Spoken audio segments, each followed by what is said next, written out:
You tell yourself this time it's going to be different, but somehow you still end up feeling like the old you is pulling you backward. In this video, I'm actually going to talk about the 5 signs your past self is actually running the show and how to take that power back. If we haven't met yet, hi, my name is Jessie. I am the self-doubt hypnotist, which means I help you reprogram your mind out of old patterns and behaviors and thoughts into the new stuff, the stuff that you really want to be doing. And before we dive in, I'd love for you to tell me in the comments, which version of your past self are you ready to outgrow today? Because the truth is, the road to hell is paved with good intentions, right? And you might really want to change something about yourself to really see yourself as the kind of person who reaches this goal with confidence. And if you've been feeling like there's probably a missing piece to your success, don't worry. It's probably just because you're still living through the lens of that old version of yourself. So let's get into it with those 5 signs. Sign number 1, your habits and actions are stuck on repeat. Maybe you buy yourself a nice new planner at the beginning of the year and you still avoid following through on the tasks that you write down.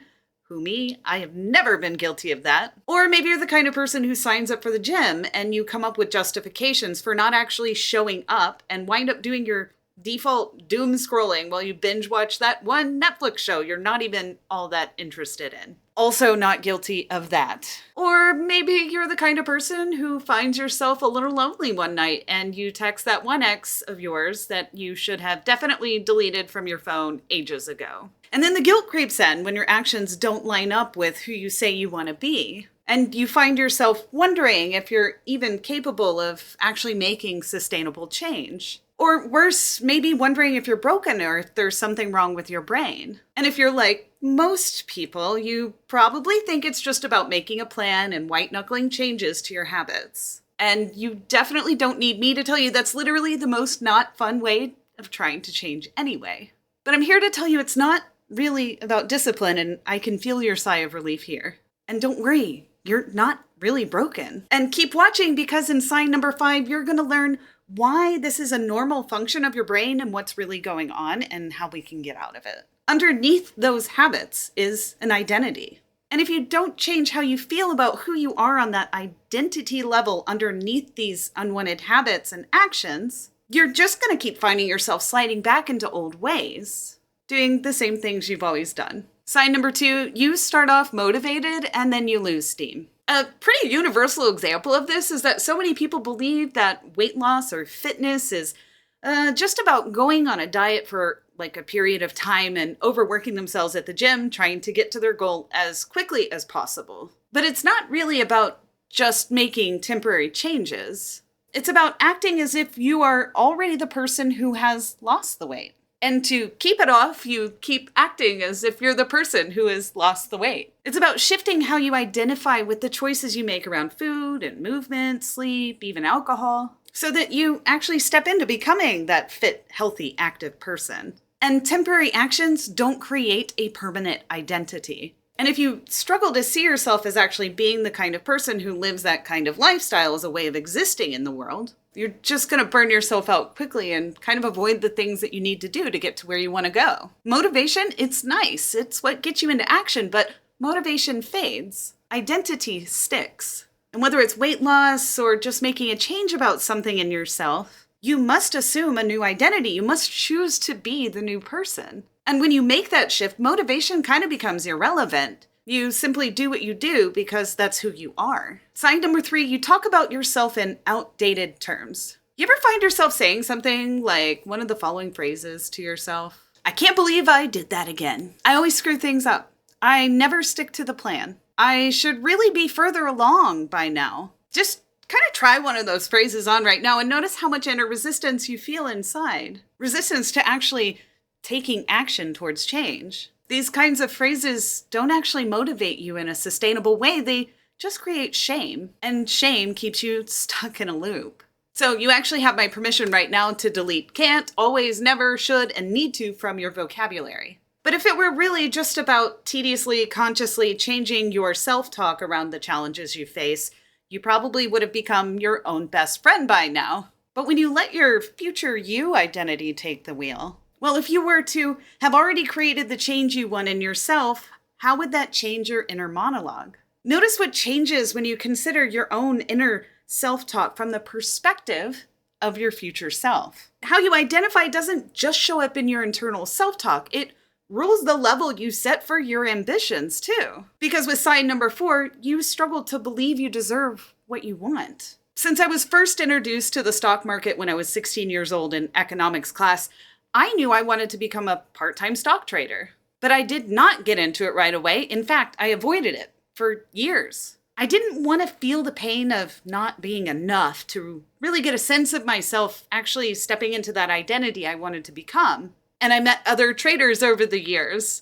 An engineer who created his own commodities algorithm and became a millionaire and bought himself a lovely hilltop house overlooking Austin, Texas. I met a musician my age living in LA who created a comfortable life for himself that offered him freedom to choose how to spend his time. And these conversations I had with these people were lively and invigorating and exciting. And even though I always felt the tug, the calling, I used to tell myself I didn't have the money or the skill. Both statements were actually 100% true. But the deeper truth was that I didn't give myself permission to take imperfect action to close the gap between where I was and where I wanted to be, because I couldn't stand the pain of being wrong. And when I did finally start trading in the stock market, I came at it with a lot of fear. Like, what if I'm fooling myself? Have you ever noticed how when you really want something but don't believe you can really have it, you tend to sabotage yourself from success? It wasn't until I worked on my identity as a stock trader and built that trust in myself that I started to dial in my skill and skyrocket my growth.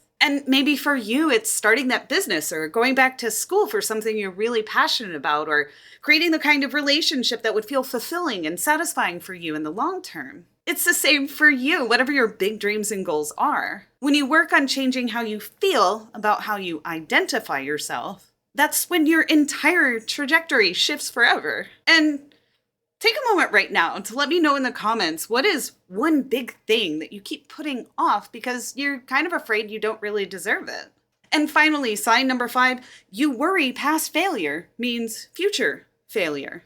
I promised earlier in this video that I would tell you what's going on in your brain and why this keeps happening. Turns out there's an itty-bitty part of your brainstem that rules confirmation bias, basically. It's called the Reticular Activating System. And if you want to learn more about that, you should watch my video, Your Brain's Hidden Algorithm and How to Reprogram It. But I'll give you a quick breakdown. It's why you notice all the cars on the road that are just like yours. It's also the reason when I go on a walk in my favorite park, I can recognize and easily find the mushrooms that I like to pick. But it's also why your emotionally difficult failures keep you believing that your future is going to continue to be the same. And it will look for confirmation of this pattern unless you start to prove it invalid. And this part of your brain, the reticular activating system, it is evolutionarily useful for keeping you from real danger, like running away from predators or avoiding a moving bus. But perceived danger is just as potent for the reticular activating system because of the emotional pain attached to it. Embarrassment and humiliation and rejection are powerful learning mechanisms. That's why you hesitate before diving headlong into your heart's desires, avoiding opportunities you want, and why you hold yourself back to keep yourself safe, confusing emotional memory with intuition and mistaking caution for self-awareness. Or worst of all, perhaps this little part of your brain paints the narrative that your old failures are just your fate, that you're just doomed to be what you've always been. But here's the single most important identity shift you're ever going to make that will change this for you forever. What if becoming the future you that you really want to become isn't about not failing, but about changing how you identify with failure? Because future you, they've already been through all the failures, they've overcome the challenges, they've learned, they've grown, and they've made the change you're ready to make now. So how do you change your identity for real?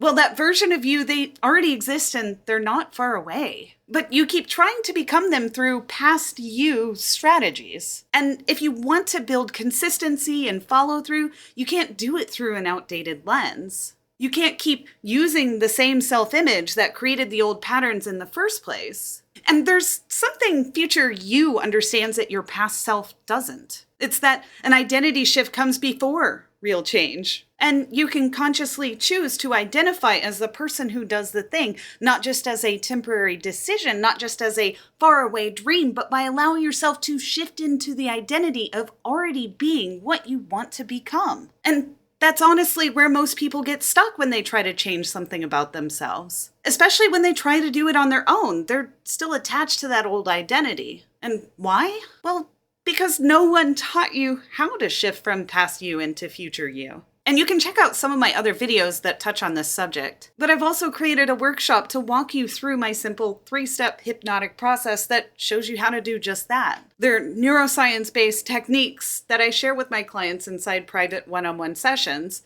And in this workshop, we're going to do it together, step by step. And if you're curious to know more, you can find the link in the description below. And join me inside the Future You Blueprint workshop. Because future you, they're just waiting for you to give yourself permission to catch up.